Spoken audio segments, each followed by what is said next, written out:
Hi YouTube, this is my report on a 2010 Harley Davidson Sportster Iron with the NRHS 1250 conversion kit.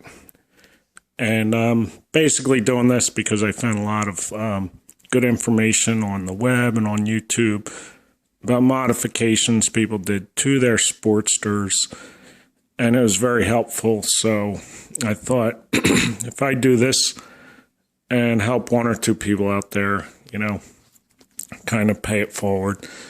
So to start off, like I said, this is a 2010. I bought it used with around 3,000 miles on it. And it was one of those things I didn't really, need a bike, since I have I've always had soft tails, and that one over there is my 2003. But anyway, so then I saw these irons, and when they came out, and before the Nightster, they really, I just really thought it was cool. So over the years, it's been in the back of my head. And then in this one came up used pretty cheap. So I got it. And then the whole plan was to do some, upgrade it on the down low. Try and get as much, I guess you'd say, horsepower for the lowest buck. And, that way it wouldn't feel real anemic compared to the, I'm used to a Heritage with, got a 96 cubic inch engine. So again, this is my first Sportster. So basically what I did, I bought the thing and tore down the top end. I rode it, maybe a couple weeks with the small jug set, the stock jugs, and did a bunch of research. And I found this NRHS kit, which, gosh, I think it was only like $600. And then I had to get the the DynoJet tune kit, because it is fuel injected, which was kind of different for me, because in the past years I used to do carburetors and so forth. So I will say fuel injection kind of scared me a little bit, but it was really, really simple and really easy to use. So all I did was I bought the kit and tore down top end. That's the old jugs there. And it took maybe about 4 hours to change out the jugs and the pistons. And then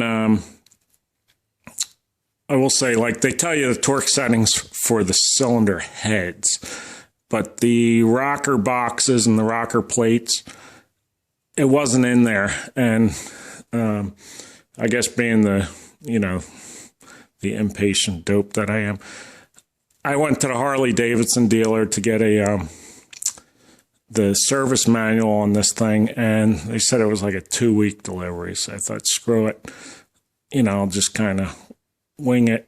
And so when I torque down these, it's really hard to get a wrench and torque, especially a torque wrench, with all the frame in there.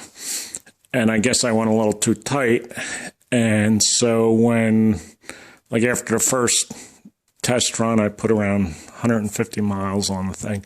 I noticed a little oil leaking from the back here, but it wasn't leaking from the heads, because the heads were easy to torque down, but the rocker boxes or the rocker plates, there's like 8 different bolts in there. So I guess I over torqued it and cracked like 4 out of the 8 main ones.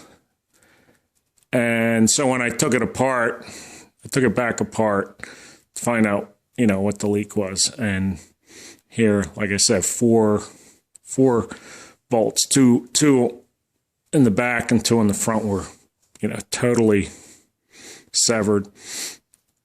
So I went out to Granger's and got new ones and just, took them all out and put all new bolts in there and, found out the right torque settings, which was pretty low. It was like 17 pounds or something like that. Something, which seemed pretty low. So anyway, so since then, everything's been pretty much perfect. So in the, I guess you'd say the quest to keep it kind of old school looking, I didn't go with any modern style air intakes. I went with the S&S because, it just kind of looks cool. It's old school. And, you don't have to say much about S&S.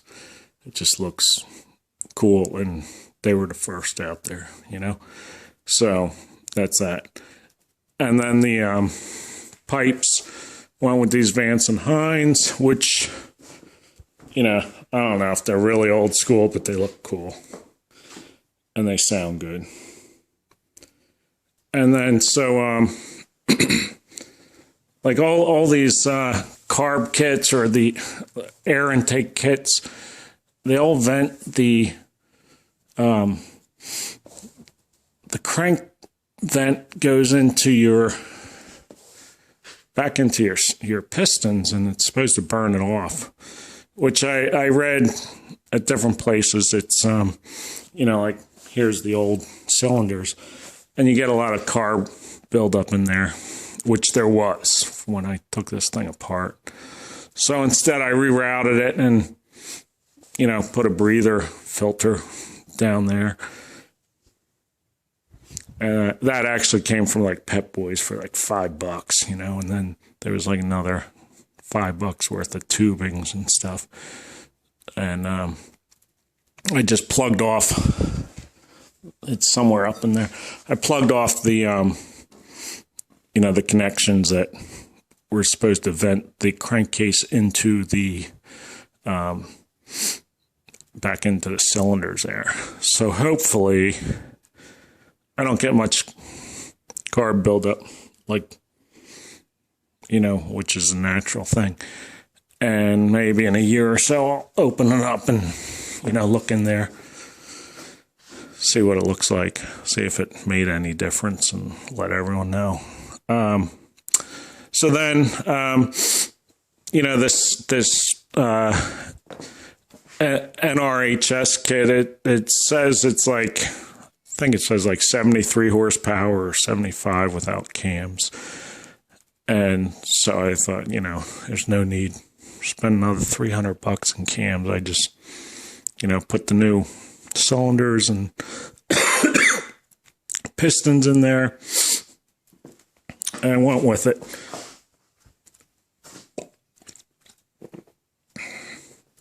So then, in addition to that, excuse me, got a cold here. Instead of repainting it or bobbing it, I decided to pinstripe it, which thought this was a really cool pinstripe kit. And it's like a decal thing, kind of like one of those model things you get when you were a kid and wet them. But you wet it with a solvent. And then you lay it down, slide it around, and it just kind of fuses into the paint. And then I covered it all over with another matte varnish to kind of make it seal into the original look of the paint. So I think it looks pretty darn cool. Goes with it. In the back, I kind of thought if I ever do bob it, I'll just kind of cut it right along there. And then, I'm not really losing any pinstriping. And then to keep the old school type theme, I put the blue dots, which I got off of eBay.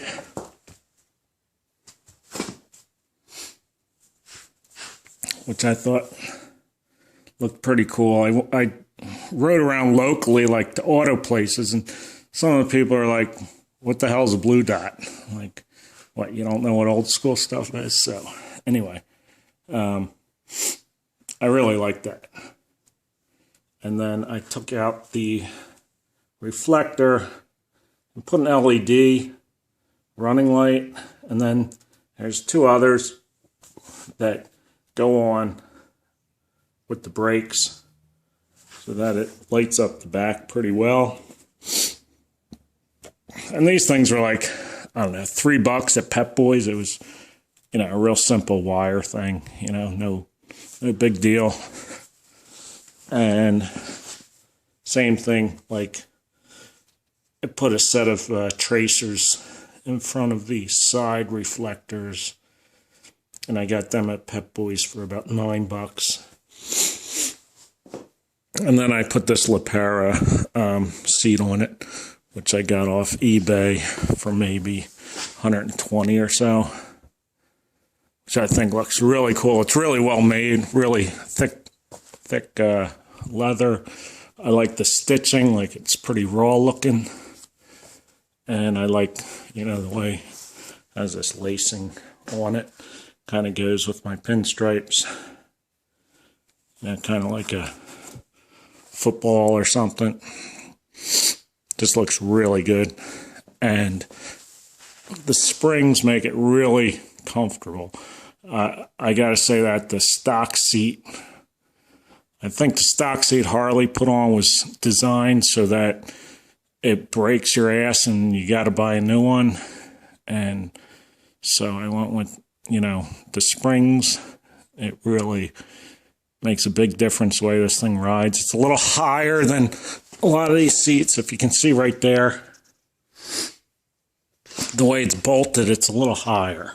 It's like an inch higher than a lot of these like spring style seats, but gives a lot of cushion. It also kind of moves you forward a little bit because it's not back on the rear fender. So, you're maybe an inch or two forward, which might be an issue for some real taller guys. I'm like 5'10", and, it's a lot better that I have the forward controls. The mid controls I just can't stand on a bike, but some people like them. And then, so after I did those blue dots, I found these white dots. And so I like them. It just looks cool. Might be hard to tell with the headlight on. And then, what else? Put these grips were from Harley Davidson, and the pegs. But they really go with the whole look of the bike. It's, I forget what they call it, black diamond or something like that. It's like a rough metal. Yeah, they're cool. They're cold. They get cold in cold weather, I'll say that much. But they're cool looking. They go with the whole look. And then, of course, I think everyone who owns one of these things ends up inverting the rearview mirrors, because in the stock position, all you see is your shoulders. So, I guess maybe if you're like a narrow person, a girl or something, I don't know, you can see with them in the stock position, but it's a lot more useful down low. So then, what else? Not a lot of other modifications. Kind of did some blacking out of various bolt heads here and there that sort of stuck out like a sore thumb. Dyno Jet was real cool. They, it has this thing with all these different gauges, which, well, no, it's not moving. But it's really cool when you're riding. You can see tachometers, and you can change your settings, and all I had to do was call them up or send them an email with the type of modification kit I put on this thing, and they sent me an email with a a map to download right into it from my laptop, and bam, it worked. A lot easier than rejetting carburetor. It really was good service, really cool stuff. So yeah, I'm pretty happy with the way everything turned out.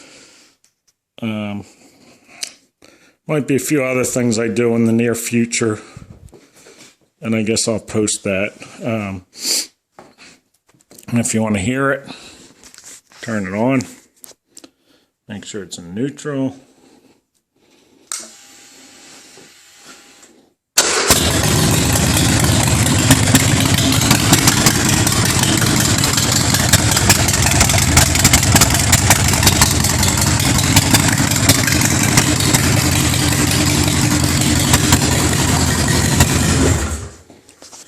That's pretty much it. Hope you enjoyed this. Hope it helps someone else out who may or may not be deciding to do a little work on their Sportster. And I will say, the changing the top end, I've done it before on Evos, so maybe I knew it, but it really wasn't that big of a deal. Like I said, it took maybe 4 hours to change everything out. Like, in all seriousness, I started Friday night, had it done, went to bed around midnight, was out riding Saturday morning. So if you think about doing it, it's worth doing it. The whole upgrade, I think everything I did for just about, I think it was like $1,200, $1,300. It was like $600 for the jugs and then $400 for the dyno jet. The S&S was $200.